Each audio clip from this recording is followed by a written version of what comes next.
যুক্তিসঙ্গত কারণ জানা ছিল না তাদের কাছে, তাই অবাধে এই অপরাধগুলি তারা করত। এমনকি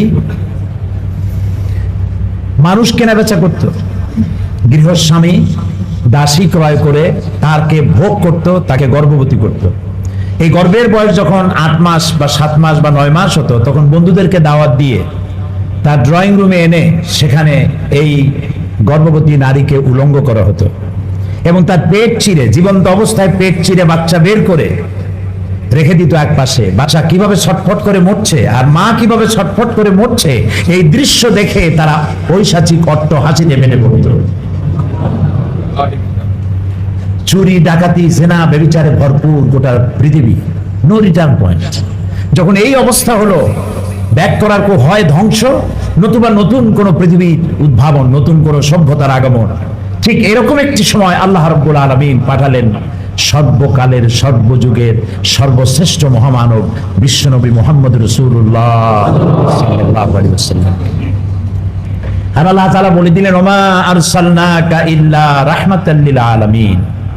হে রাসূল, আমি আপনাকে আমার গোটা সৃষ্টি জগতের জন্য, আমি আপনাকে আমার করুণা হিসাবে, করুণার মূর্ত প্রতীক হিসাবে, রহমত হিসাবে সৃষ্টি জগতের জন্য পাঠালাম। সুবহানাল্লাহ।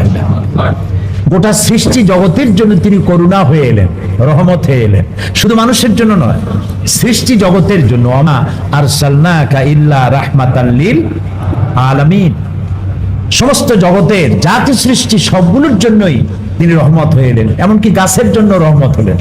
তিনি বললেন, প্রয়োজনে তো গাছ কাটা যাবে, বিনা প্রয়োজনে গাছের পাতাও ছিল না, কারণ গাছের পাতাগুলি আল্লাহর জিকির করে।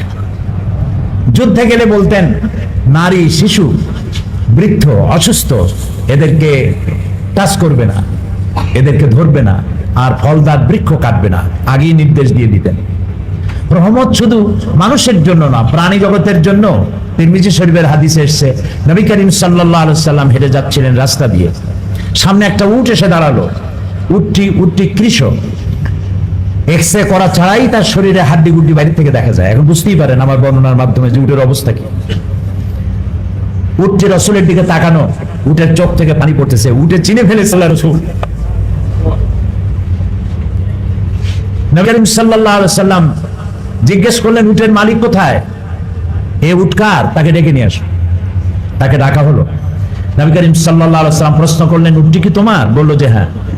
নবী করিম সাল্লাল্লাহু আলাইহি সাল্লাম বললেন, তোমার উট তার চোখের পানির ভাষা দিয়ে আমাকে জানিয়ে দিল, তুমি তাকে দিয়ে পরিশ্রম নাও, তার শ্রম নাও, অথচ তাকে সময় মতো খেতে দাও না, তাকে বিশ্রাম দাও না।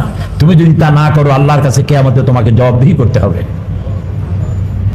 শুধু মানুষের জন্য নয়, গোটা বিশ্ব জগৎ জাহানের জন্য, গোটা সৃষ্টি জগতের জন্য করুণার মূর্ত প্রতীক করে আল্লাহ তার রহমত হিসেবে পৃথিবীর মানুষের জন্য তাকে পাঠিয়ে দিলেন। তাই মানুষ তার জন্য পাগল হয়ে গেল।